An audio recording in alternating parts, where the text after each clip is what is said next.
Good morning, students. Class 12th standard, subject economics, chapter 4. நம்ம ஏற்கனவே பார்த்தா தேர்ட் லெசன் வரல கம்ப்ளீட் பண்ணியிருக்கோம். இது பார்த்தீங்கன்னா chapter 4, consumption and investment function. Consumption அப்படின்னா என்ன அப்படின்னா நுகர்வு அப்படின்னு சொல்கிறோம். யூசஸ் ஆஃப் கூட்ஸ், பொருட்களை பயன்படுத்துறத என்னென்னு சொல்ல அப்படின்னு பார்த்தீங்கன்னா கன்சம்ஷன் அப்படின்னு சொல்கிறோம். ஒரு பொருளை வாங்கி நம்ம பயன்படுத்தினா அதுக்கு பேர் என்ன சொல்லலாம்? கன்சம்ஷன் அப்படின்னு சொல்லலாம்.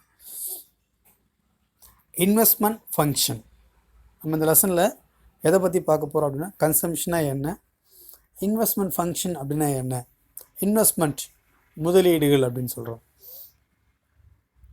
Learning objectives, the study the basic concepts in the consumption and investment function, to important knowledge on the working of multiplier, accelerator and super multiplier. இந்த லெசனில் நம்ம எதெல்லாம் பார்க்க போகிறோம் அப்படின்னா கன்சம்ஷன் அப்படின்னா என்ன, இன்வெஸ்ட்மெண்ட் ஃபங்க்ஷன்னா என்ன, accelerator, multiplayer and super multiplayer அப்படின்னா என்ன அப்படின்றத இந்த லெசனில் பார்க்க போகிறோம். Introduction. In the second chapter, we have seen the concept of national income, its measurement, importance and difficulties. The present chapter deals with the consumption function and the investment function, which play a vital role in the influencing national income. நம்ம ஏற்கனவே second சாப்டரில் national income அப்படின்னா என்ன, national இன்கமோட importance, national இன்கம்மை எப்படி measurement பண்ணுறாங்க, அதுக்கடுத்து பார்த்திங்கன்னா national இன்கம்மை measurement பண்ணுறதுல ஏற்படக்கூடிய டிஃபிகல்ட்டிஸ் என்னென்ன அப்படின்றத பார்த்தோம். இந்த ஃபோர்த் லெசனில் நம்ம எதை பார்க்க போகிறோம் அப்படின்னு பார்த்தீங்கன்னா consumption function and investment function. இது ரெண்டும் நேஷ்னல் இன்கமில் எப்படி வந்து ரிலேட்டட் ஆகுது, இது ரெண்டுத்துக்கும் இடையில் நேஷ்னல் இன்கம், கன்சம்ஷனுக்கும் இன்வெஸ்ட்மெண்ட் ஃபங்க்ஷனுக்கும் இடையில் இருக்கக்கூடிய அந்த ரிலேஷன்ஷிப், இது எப்படி பார்த்தீங்கன்னா நேஷ்னல் இன்கம்மை இன்க்ரீஸ் பண்ணுறதுக்கும் யூஸ் ஆகுது அப்படின்றத அந்த லெசனில் பார்க்க போகிறோம். அந்த நேஷ்னல் இன்கமுக்கும் கன்சம்ஷன் ஃபங்க்ஷன், இன்வெஸ்ட்மெண்ட் ஃபங்க்ஷன், இது மூணுத்துக்கும் இருக்கக்கூடிய ரிலேஷன்ஷிப் என்ன அப்படின்றத அந்த ஃபோர்த்து சாப்டரில் பார்க்க போகிறோம். First one, the primary macro economic objective is acceleration of growth of national income. Macro எக்கனாமிக்கோட ஒரு முக்கியமான ஒரு நோக்கம் அப்படின்னா என்ன அப்படின்னு, ப்ரைமரி நோக்கம் அப்படின்னா என்ன அப்படின்னு பார்த்தீங்கன்னா acceleration of growth of national income. Acceleration அப்படின்னா என்ன, தமிழில் பேர் முடுக்கி அப்படின்னு சொல்லுவாங்க. இந்த மேக்ரோ எக்கனாமிக்ஸோட ஒரு மெயினான ஒரு ஆப்ஜெக்டிவ் அப்படின்னா என்ன அப்படின்னு பார்த்தீங்கன்னா க்ரோத் ஆஃப் நேஷ்னல் இன்கம். ஒரு நாட்டுடைய நேஷ்னல் இன்கம் அப்படின்றத இன்க்ரீஸ் பண்ணுறது தான் இந்த மேக்ரோ எக்கனாமிக்ஸோட ஒரு மெயினான ஒரு மோட்டிவேஷன் அப்படின்னா ஆப்ஜெக்டிவ் அப்படின்னு சொல்லலாம். We have already seen that national income comprises of goods and consumption goods C and investment goods I.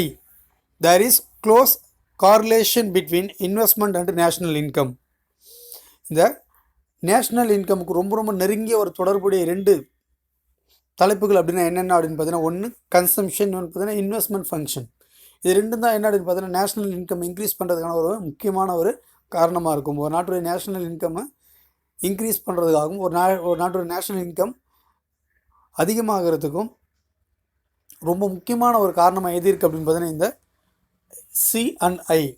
C அப்படின்னா கன்சம்ஷன் அப்படின்னு சொல்கிறோம், ஐ அப்படின்னா இன்வெஸ்ட்மெண்ட் கூட்ஸ் அப்படின்னா இன்வெஸ்ட்மெண்ட் ஃபங்க்ஷன் அப்படின்னு சொல்லலாம். In this chapter one can learn the consumption function, psychological law of consumption, investment function, multiplier, accelerator and super multiplier. இந்த சாப்டரில் நம்ம எதை பற்றி லேர்ன் பண்ண போகிறோம் அப்படின்னா கன்சம்ஷன் ஃபங்க்ஷன் அப்படின்னா என்ன, நுகர்வு சார்பு அப்படின்னு சொல்கிறோம். இந்த சைக்காலஜிக்கல் லா, கன்சம்ஷன் அப்படின்னா என்ன, நுகர்வு. அது சைக்காலஜிக்கல் லா அப்படின்னா ஒவ்வொரு நபருடைய உளவியல் விதி அப்படின்னு சொல்லலாம். என்ன அப்படின்னு பார்த்தீங்கன்னா ஒவ்வொருத்தருக்கும் அந்த கன்சம்ஷன் அப்படின்றது வேறுபடும். பொருட்களை வாங்குவதையும் அதை நுகர்வது அப்படின்றது ஒவ்வொரு நபர்களுக்கு இடையில் வேறுபடும். அந்த கன்சம்ஷன் அப்படின்றது எப்படி ஏற்படுது அப்படின்னு பார்த்தீங்கன்னா சைக்காலஜிக்கல் லா. என்ன அப்படின்னு பார்த்தீங்கன்னா சைக்காலஜினா உளவியல் சம்பந்தமான விதி அப்படின்னு சொல்லலாம். Investment function, multiplier, accelerator and super multiplier. First one, meaning of consumption function. முதல்ல கன்சம்ஷன் ஃபங்க்ஷன் அப்படின்னா என்ன? Income spending. ஒரு பர்சன் அவருடைய இன்கமில் என்ன பண்ணுறாருன்னா ஒரு குறிப்பிட்ட பகுதியை செலவு செய்கிறார். எதுக்காக செலவு செய்கிறாருன்னா அவருடைய தேவைகளுக்காக செலவு செய்கிறாரு. அதுக்கு பேர் என்ன சொல்லலாம்? கன்சம்ஷன் ஃபங்க்ஷன் அப்படின்னு சொல்கிறாங்க. இன்கம் ஸ்பெண்டிங் அப்படின்னா செலவுகள் செய்தல்னு அர்த்தம். ஒரு நபருடைய வருமானத்தில் ஒரு பகுதியோ அல்லது அந்த வருமானத்தை முழுவதுமாகவோ அவருடைய தேவைகளுக்காக என்ன பண்ணுறாருன்னா அவருடைய நுகர்வு செலவுகளுக்காக ஒரு குறிப்பிட்ட பகுதியை செலவுகள் செய்கிறாங்க. The consumption function are propensity to consume refers to income consumption relationship. The consume refers to எதை வந்து பார்த்தீங்கன்னா எக்ஸ்பிளைன் பண்ணுறது அப்படின்னு பார்த்தீங்கன்னா income and consumption relationship. Income தான் எதை உருவாக்குதுன்னா கன்சம்ஷன் அப்படின்றத ஒன்று உருவாக்குது அப்படின்னு சொல்கிறோம். அப்போது இந்த கன்சம்ஷன் ஃபங்க்ஷன் அப்படின்றது எதை ரெஃபர் பண்ணுது அப்படின்னா income and consumption function. The consumption function are propensity to consume refers to income consumption relationship. It is a functional relationship between two aggregates, total consumption and cross national income. Example பார்த்தீங்கன்னா C equal to F Y அப்படின்னு சொல்கிறோம்.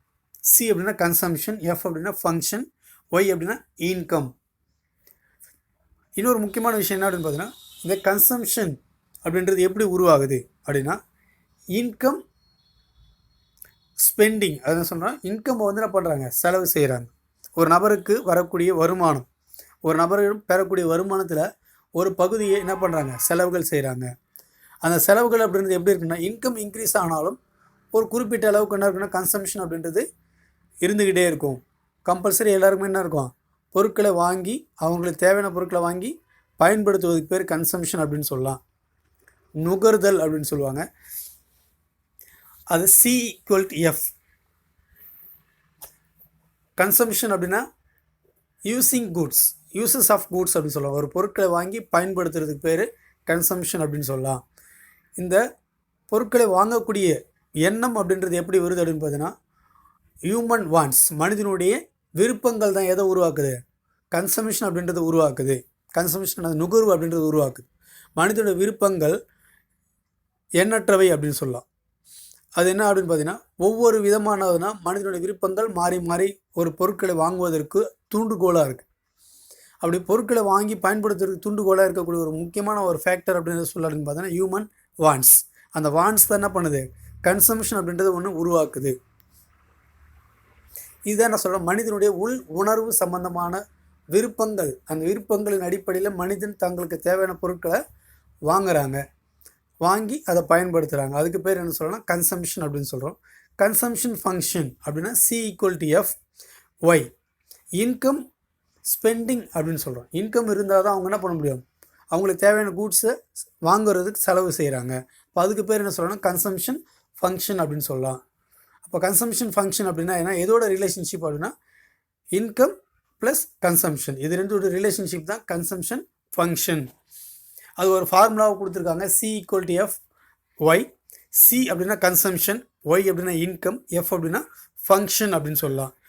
Thus the consumption function indicates a functional relationship between C and Y, where C is the dependent variable and Y is the dependent variable.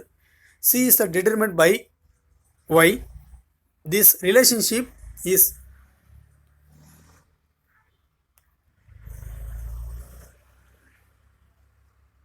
based on the ceteris paribus, other things being same. இந்த consumption அப்படின்றது என்ன அப்படின்னு பார்த்தீங்கன்னா மற்றவை மாறாமல் இருத்தல், citric பெரிபஸ் அப்படின்னு சொல்கிறாங்க. அந்த விதியின் அடிப்படையில் தான் என்ன அப்படின்னு பார்த்தீங்கன்னா கன்சம்ஷன் அப்படின்றது நம்மளால் என்ன பண்ணணும்னா கால்குலேஷன் பண்ண முடியும். ஏன் அப்படின்னா ஒரு நபருடைய அந்த நுகர்வு அப்படின்றது ஒவ்வொரு இடங்களில் வேறுபட்டு இருக்கும். அதுக்கு எந்த ஒரு லாவை பயன்படுத்தினா சிட்ரிக் பெரிபஸ் அப்படின்ற ஒரு விதி இருக்குது. இதன் மூலயமா தான் கன்சம்ஷன் அப்படின்றத நம்மளால் என்ன பண்ண முடியும்? மெஷர்மெண்ட் பண்ண முடியும். Okay, thank you. நெக்ஸ்ட் டாபிக் அடுத்த கிளாஸில் கண்டினியூ பண்ணலாம்.